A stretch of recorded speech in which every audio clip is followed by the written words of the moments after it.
Myself Neelam Nanda, which is affiliated to Guru Gobind Singh Indraprastha University. Hello friends, welcome to EPG Pathshala. Today we are going to discuss mitigating social exclusion through social interaction. In this lecture, we will learn how social exclusion can be mitigated through social interaction. Here, we need to understand the two key concepts, social exclusion and social interaction, and how these two terms are interrelated. In order to understand social exclusion, we need to focus on social differentiation that leads to social inequality. Social inequality leads to social problem. From the beginning of the urban societies, cities have been placed in which social differences have appeared most striking. Poverty and wealth, hopelessness and power, social disrespect and esteem. All such differences may simply have contributed to the tapestry of urban color, but since the beginning of the modern urbanization, they have developed into serious social problems. It is essential for you to know how the concept of social exclusion was theorized and finally how it was used in communication studies. We will learn the relevance of social exclusion in various theoretical approaches to communication. The lecture aims to bring a significant change in our understanding of social exclusion, marginally deprivation and poverty in relevance to social interaction. Concept of poverty, marginalization and the deprivation. In the early ages of modernization, a simple concept of poverty was sufficient enough to describe the phenomena of social inequality.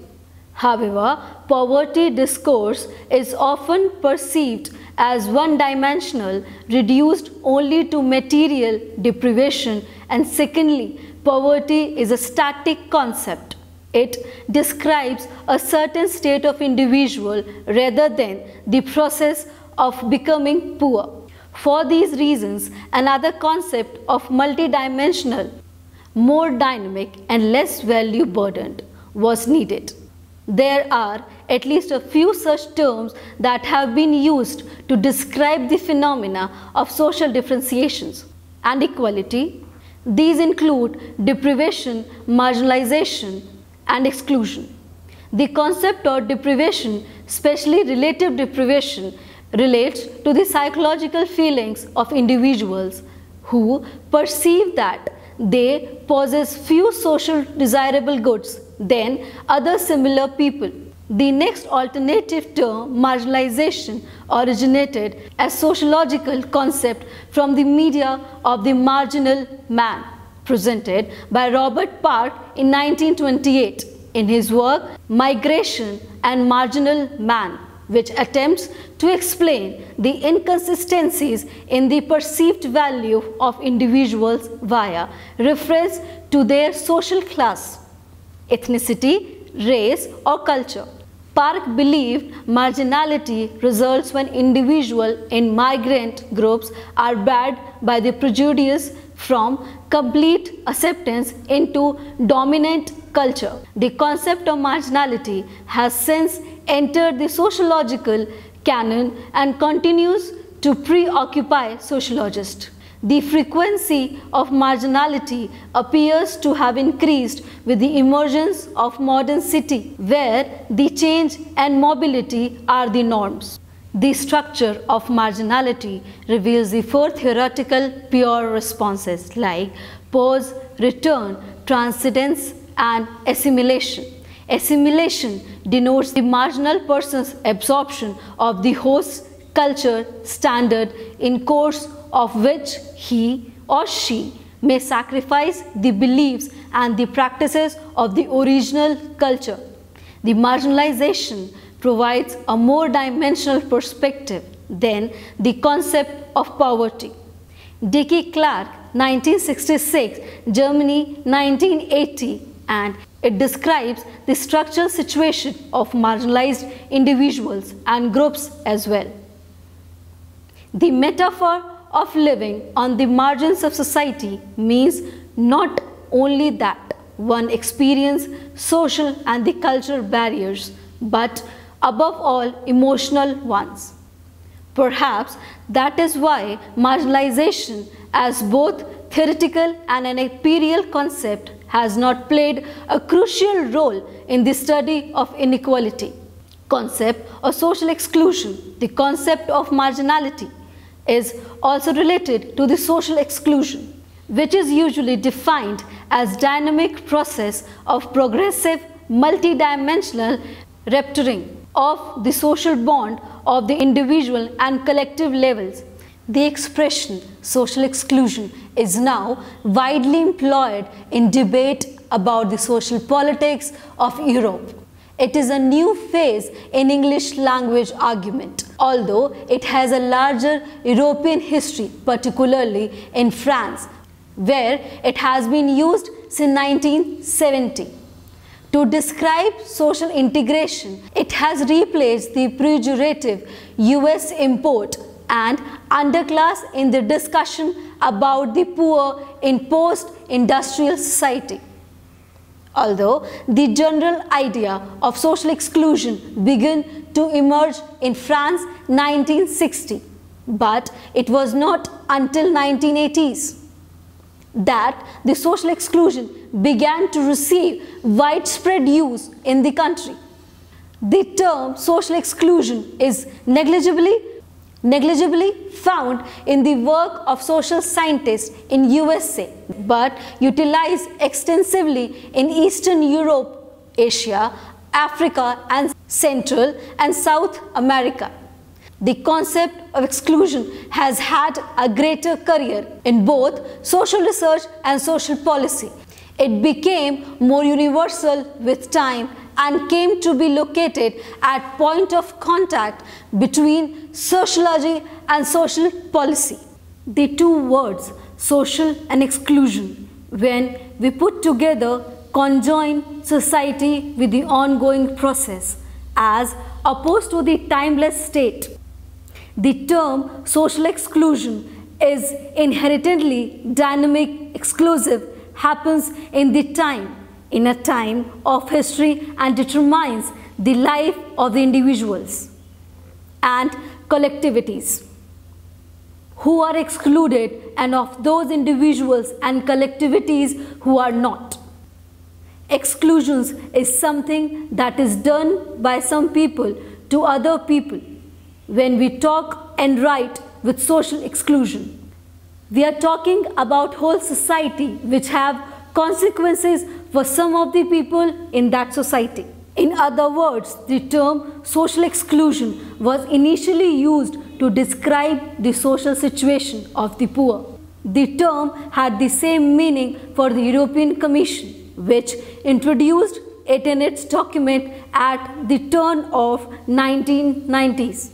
One of the striking examples of seizing on the exclusion discourse in the United Kingdom, where the Labour Party came to power in 1990s and a social exclusion was brought into existence. Social exclusion emerged as a meaningful concept at the end of 20th century. Since in 1980s, there have been much talk of new poverty or an underclass immune of the benefits of economic growth. There is no doubt that the last few decades of economic restructuring, heightened migration and global capital mobility have made a predictable, collectively shared life course less sustainable, eliminating earlier expected career ladders and making sub-labor and region economically expendable. Global integration is accompanied by local exclusion. Regions having trouble adapting to rapid social change lack the necessary networks and social relations to participate actively in the larger markets. Social exclusion is usually contrasted with the culture of poverty. This concept was introduced by the Oscar Lewis in his anthropological studies of 1959-1961 and of Puerto Rican family 1965-1968 and further developed in his later writing 1966, 1968 and 1969. He discussed 70 characteristics of the poor that can be grouped into 4 clusters: characteristics on individual level, the family level, local community level, and the level of relationship between the member of the subculture and larger society. He claimed that the culture of poverty, once it comes into existence, it tends to perpetuate itself from generation to generation because of its effect on the children.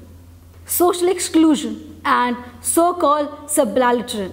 The history of the marginalized people or caste can also be linked with the concepts of history from below, which later came to known as subaltern history. Debate or multiculturalism in the Western democracies have been fueled discussion of minority histories. As the writing of history has increasingly become entangled with so-called politics and production of identity. After the Second World War, the question has arisen, all democracies, including the history of nation, the need also to focus on the histories of groups previously left out from it. In the 1960s, this list usually contained name of subaltern social groups and classes, wise from slaves, working classes, convicts, women, etc. This came to be known in 1970s as history from below, which include that so-called ethnic group, the indigenous people, children, old, gays and lesbians. The idea of subaltern discourse has been derived from Gramsci's wrestling classical Marxist interpretation of class consciousness and particularly from the problem of false consciousness. Subaltern discourse necessarily incorporates the rhymes and the states of hegemonically approved discourse with the counter rhymes of uniquely subaltern expressions. Gayatri Saprik's Can the Subaltern Speak? Sparked a critical debate on writing of the Indian subaltern group. Subaltern studies, as it is well known, in a series of publications in Indian history that had begun under the general editorship of Ranaji Gua in early 1980s. The Indian subaltern group critiqued the traditional Indian historiographic, both colonist and the nationalist, and also sought to combat all elitist bias in the writing of history.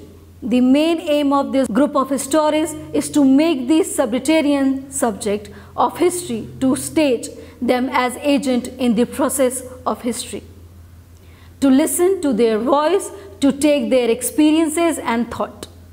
The first decade prominently features a keywords peasant, agrarian and the labor in articles, while the following decade an increase in mentality, imaginary and power. The term subaltern refers to the subordination of class, caste, gender, race, language and culture, and was used to signify the centrality of dominant-dominated relationship in history.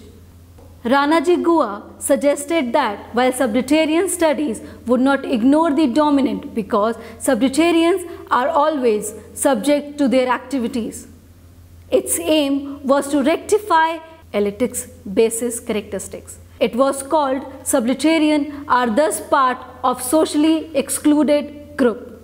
Social exclusion thus emphasized the relational aspect of various concepts such as poverty, social inequality, discrimination, segregation, inequality access, alienation and exploitation that are commonly used as single indication of denoted level of deprivation amongst the group and individuals. Thus, social exclusion can be referred to the excluded as consisting not only to the poor but also a wide variety of people, namely the social misfits.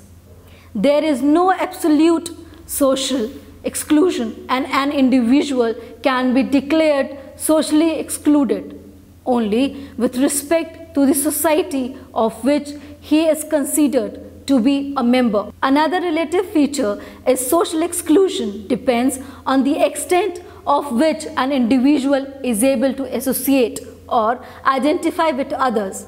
Social exclusion is also a central concern of social science. Social exclusion and integration or interaction. The opposite of social exclusion is social inclusion or integration. Integration means incorporation into the structure of society. The first definition in the classic meaning derived from Durkheim, having the same meaning as assimilation. The excluded should become the part of dominant culture. The meaning of integration has often used in ethically race and identity studies. The second, a more contemporary denotation of integration is less oppressive in it. Most of Lex explicitly implies accommodation of both the excluded and the dominant society. The fundamental features of social life is social interaction. Socialization results from the social interaction. By social interaction, we refer to interdependency among the individual, in which the references, beliefs and constraints faces by one person and are directly influenced by the characteristics of the others. Interactions stand at the heart of micro-sociological tradition as we study the way in which individuals act and react in relation to one another. Within this endeavor, sociologists have attended almost exclusively to exchange between humans.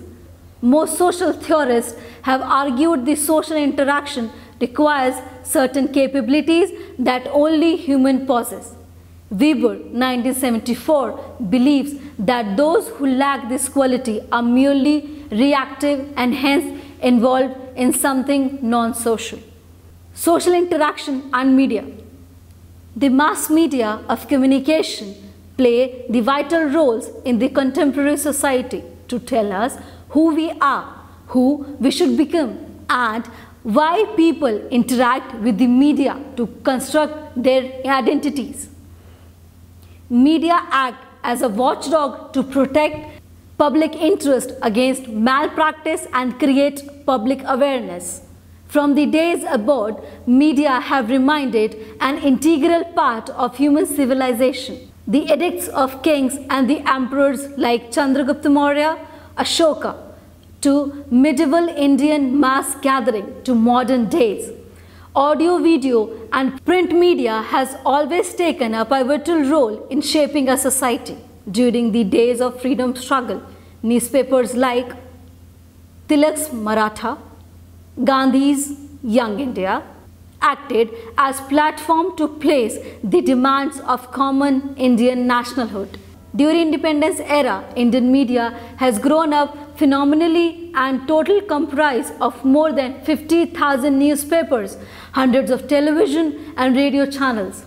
The immigration, ethno-culture groups, single mothers, lesbians, bisexual, gay or transgenders or who are from low-income group are all examples of stigmatized others. These groups are often portrayed as the most deviant or troublesome. At any particular time depends largely on media priorities, cultural trends and political currents. The media reproduce part of daily discriminatory practices among members of marginalized community, either in derogatory and abusive text or speeches or by way of other strategies employed for marginalization and exclusion from other media courses. On the other end, media has produced discourse that strive to identify the problems regarding discrimination and social inclusions of members of marginalized communities. Kenneth J. Cooper, an African-American and then New Delhi bureau chief of Washington Post, noted in mid-1990s that India's majority low caste are minor voices in newspaper. Due to the last 2 decades, coverage of the Dalit issues in the mainstream Indian media is more than earlier. After 1990, the year of Ambedkar centenary, Dalit movements got visibility in several states. The other important factors includes the emergence of non-governmental organizations and human rights activists, who were also keen in exposing several atrocities admitted against Dalits. In Tamil Nadu, the English print media, especially Outlook, Frontline, Hindu and the Indian Express, gave more space for Dalit issues than Tamil newspapers and periodicals. The English media was keener on narrating the violence against Dalit than questioning the system of caste and the state policies on Dalits. But media black out the Dalit icon such as B.R. Ambedkar, Dalit movement and their alternative value system.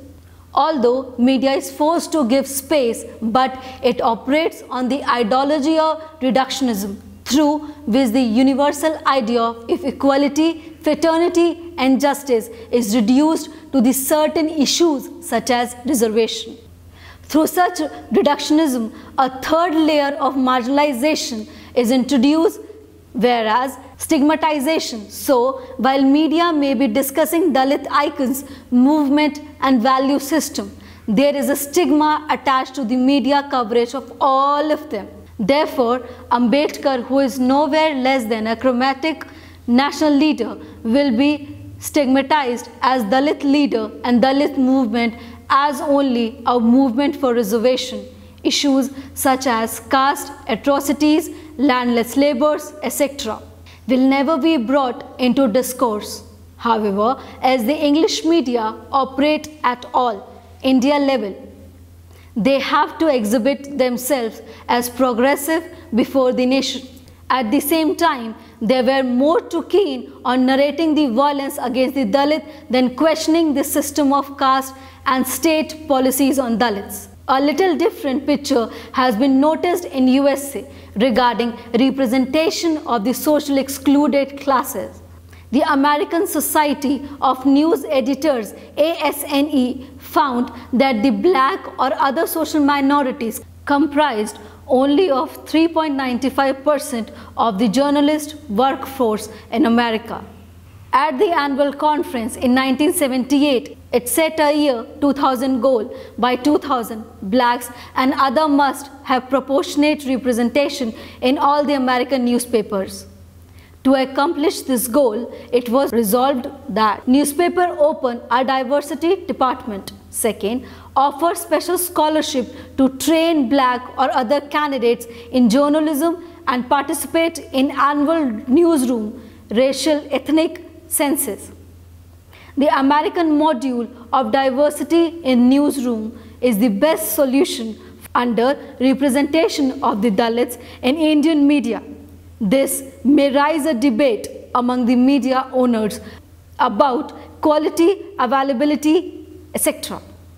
But Indian media can't reject the issue simply by saying Dalits are not ready to take the job. However, the media owned by private had social responsibility to diversify their newsrooms.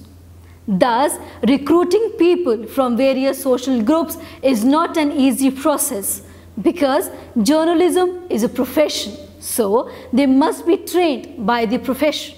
To accomplish this goal, the media should offer special scholarships to train Dalits, other candidates in journalism and organize job fairs to recruit them. In the context of Indian public, media makers a unique contribution to the politicization of personal experiences by exposing people to similar experiences of others. It is thought media coverage only that hated or ignorant attitude towards the marginalized communities of the society can be changed. Moreover, it was also the duty of the government, NGOs, as well as the mass media to create social awareness through various programs about the concept of social exclusion and beginning the social excluded class under equal footing with other privileged groups. The international mainstream media today actively seeks to incorporate the voices of marginalized groups and in doing so creates a two-way interaction as the journalist seeks to incorporate the marginalized in their rush to find news and the subterranean seeks new opportunities offers by the meditation to voice their opinion. Karl Marx point out the enduring difference between the representation speaking for and representation presenting again. Media narratives about subterranean can be seen a constant tussle between the two struggle of marginalized groups are often represented as performances concentrating on the affecting performative aspects. Summary. Let us now try and summarize what we discussed in the lecture. We have learned the concept of social exclusion and how it has been related in the process of social interaction through mass media. Although with social exclusion, we have learned the concept of social differentiations leading to inequality, marginality, poverty and deprivation. We have also learned how the concept of social exclusion deals with the culture of poverty and most importantly, how sublimity can be linked with social exclusion. In short, we have got an idea how the concept of marginality got represented in India. We should look into the role of media outside India, how they are solving other social exclusion through different programs. Do attempt the question in the self-evaluated content for further reading suggestions. Please refer to the third quadrant. Thank you.